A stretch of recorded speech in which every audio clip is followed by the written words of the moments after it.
എങ്ങനെയും വെയിറ്റ് കുറയ്ക്കണം എന്ന ഒറ്റ ലക്ഷ്യത്തിൽ വന്ന ഒരാളാണ്. പല വഴികളും നോക്കി എന്നിട്ടും വെയിറ്റ് കുറയുന്നില്ല. എങ്ങനെയും കുറയ്ക്കണം. അതുപോലെ കളിയാക്കലുകൾ കാര്യങ്ങളെല്ലാം ഉണ്ട് എന്ന് പറഞ്ഞ് വന്ന ഒരാൾ നമ്മൾ പറഞ്ഞു ഓക്കെ സ്റ്റാർട്ട് ചെയ്യാം. നമ്മളെല്ലാ കാര്യങ്ങളൊക്കെ ചെക്ക് ചെയ്തു. നമ്മൾ ട്രെയിനിങ് സ്റ്റാർട്ട് ചെയ്തു.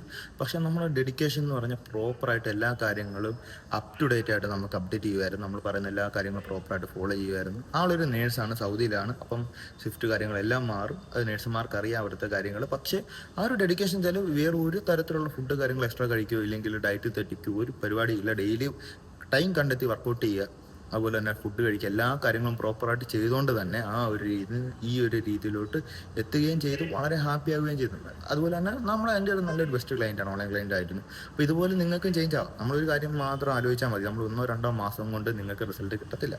നമ്മൾ വർഷങ്ങളായിട്ട് ഉണ്ടാക്കിയെടുത്ത ഫാറ്റാണ് അത്. നമുക്കൊരു റിസൾട്ട് കിട്ടണമെങ്കിൽ അതിനുള്ള ടൈം കൂടെ നമ്മൾ കൊടുക്കുക. മനസ്സിലായില്ലേ? അപ്പോൾ ഇതുപോലെ നിങ്ങൾക്ക് എത്ര നോക്കിയിട്ട് നിങ്ങൾക്ക് ട്രാൻസ്ഫോർമേഷൻ കിട്ടുന്നില്ല, വെയിറ്റ് കുറയുന്നില്ല, ഇങ്ങനെ നിൽക്കുവാണെങ്കിൽ നമ്മൾക്ക് DM ചെയ്താൽ മതി. നമുക്ക് ഓൺലൈൻ ട്രെയിനിങ് ഉണ്ട്. നമുക്കത് നോക്കിയിട്ട് നിങ്ങൾക്ക് പ്രോപ്പറായിട്ടുള്ള ഗൈഡൻസ് തരുന്നതായിരിക്കും.